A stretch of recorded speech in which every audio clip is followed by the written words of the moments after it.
There's a reason why this plan has not been updated for 30 years. I remember sitting down with our former planning chair, Royce Hanson, and he said, "Roger, I was no fool. I didn't put this one forward because I knew this was going to be one of the most difficult plans we would deal with, in part because it's neither fish nor fowl. You know, it isn't urban. We're not talking about an urban community. It is suburban. It is close in. It is this, it isn't that." And to weave it together in a way in which we could achieve all the objectives that this plan laid out for us, and I do think we have done that. If the Fed Committee's recommendation is ultimately adopted by our council, we are talking about something on the order of 1,138 new units. Okay? 1,138 new units is the numbers that I have in front of me, which is 135 townhouses, 485 multifamily mid-rise units, and 516 multifamily high-rise units. Those numbers may not be exactly right, but I think they are. I add them up and you get to 1,138, which is less than half of what had been sent to us. We are reducing, if the Fed Committee's recommendations are approved, we are reducing the scope of this plan by more than half, which is certainly greater than any plan I have ever been involved with in terms of a reduction in scope. So that obviously has many, many impacts, but not the least of which is on school generation. So for school generation, we are now talking about 99 K through 5 kids, 43 in grades 6 through 8, and 53 in grades 9 through 12 at build-out.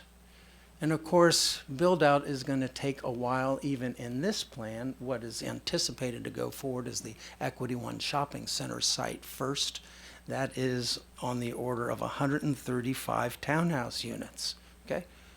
And then the rest of it will proceed. But the big high-rise multifamily aren't expected to proceed for 5 years or more based on the conversations they've had with us. So again, we are talking about far fewer kids.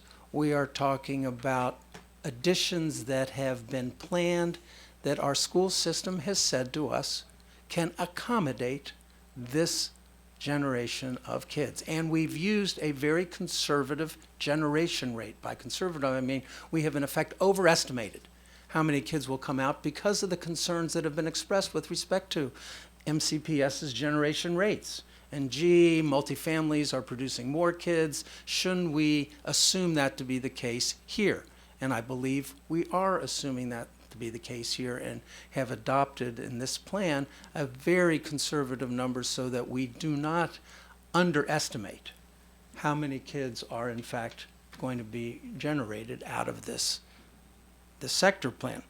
So I do think that in combination with the fact that school impact tax revenue will also be generated.